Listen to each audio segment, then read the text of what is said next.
Habis menggigil kena malaria, Alfred Russel Wallace menulis esai hampir 15 halaman di Ternate. Melintasi Samudra Hindia, esai sampai juga ke Britania setelah 75 hari. Diantar Pak Pos sampai rumah Charles Darwin. Isinya bikin kaget karena hampir sama dengan apa yang ada di pikiran Darwin, teori evolusi. Jadi Wallace itu memberikan tapak buat kita bahwa Indonesia itu rich. Kedua, terjadinya keragaman hayati itu disebabkan oleh apa? Survival for the fittest atau memang adanya perubahan sesuai dengan waktu? Yatna Supriyatna, naturalis terkemuka, akademisi Universitas Indonesia. Anda sedang mendengarkan Sains Sekitar Kita. Sains Sekitar Kita. Produksi KBR dan The Conversation Indonesia.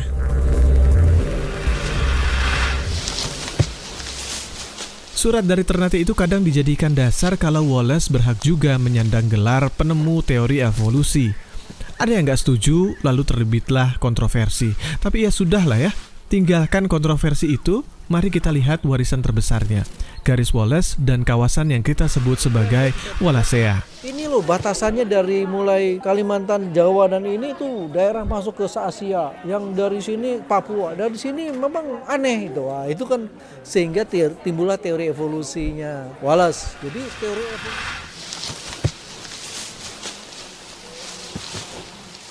Kawasan Wallacea baru saja membuka rahasia terbarunya. Darah komodo, menurut peneliti dari George Mason University di Virginia, punya banyak bahan campuran yang mengandung antibiotik dahsyat dan bermanfaat.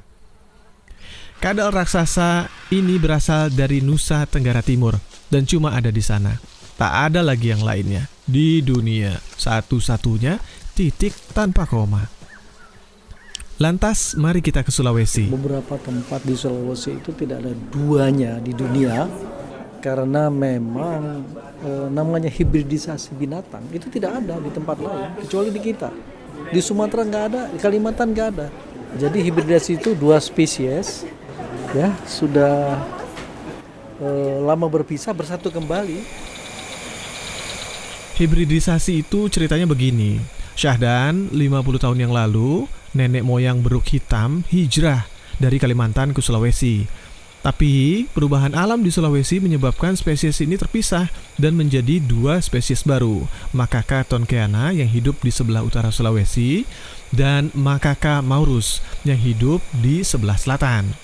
Penelitian ekstensif Yatna membuktikan kedua spesies ini kembali menyatu dan membentuk spesies baru seiring dengan perubahan lingkungan mereka. Inilah yang disebut sebagai hibridisasi. Dan itu ada di Sulawesi. Dari mulai kodok, reptil, mamalia, ya seperti primata, ya, itu semua seperti terjadi begitu. Tiba-tiba tarsius yang di tempat lain cuma 1 ekor, ini tiba-tiba di seluruh Sulawesi itu menjadi 12.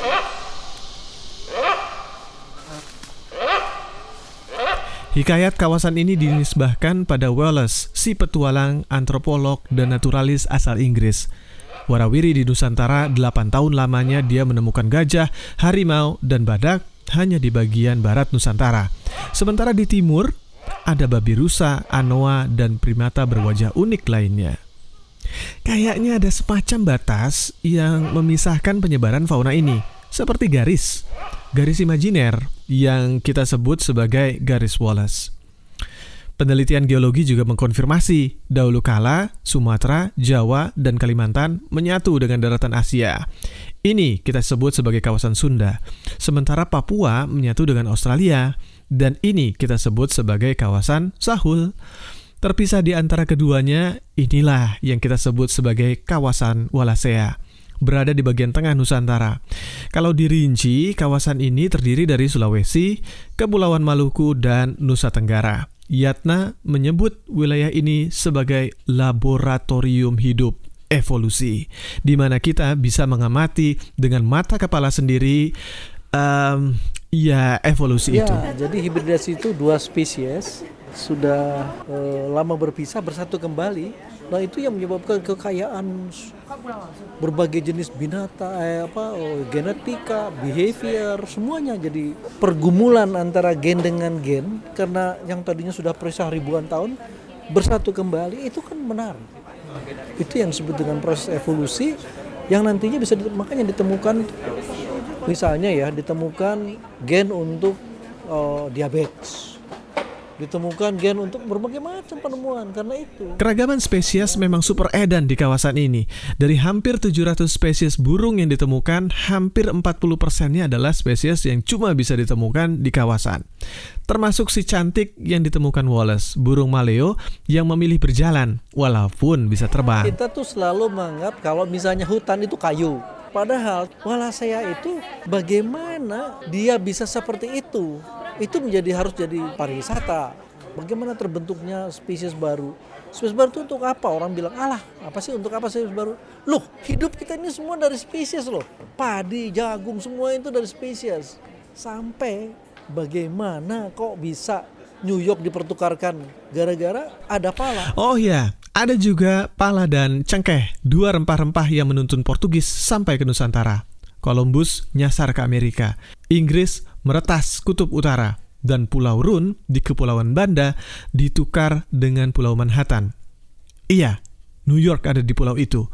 Pala dan cengkeh asli dari Kepulauan Maluku, juga ada di kawasan Wallacea, dan cuma ada di sana. Tak ada lagi yang lainnya.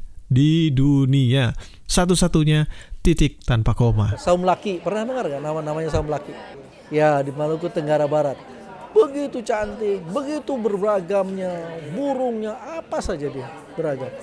Coba kita lihat, mengapa orang asing datang ke sini hanya untuk melihat burung. Coba datang ke sana, banyak sekali ribuan orang-orang asing. Cuma kita bilang, Pak, infrastrukturnya nggak siap.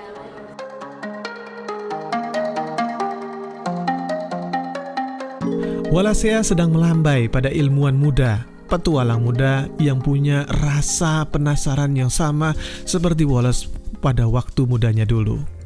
Jadi, ke Wallacea kita. Sains Sekitar Kita. Sains Sekitar Kita. Produksi KBR dan The Conversation Indonesia.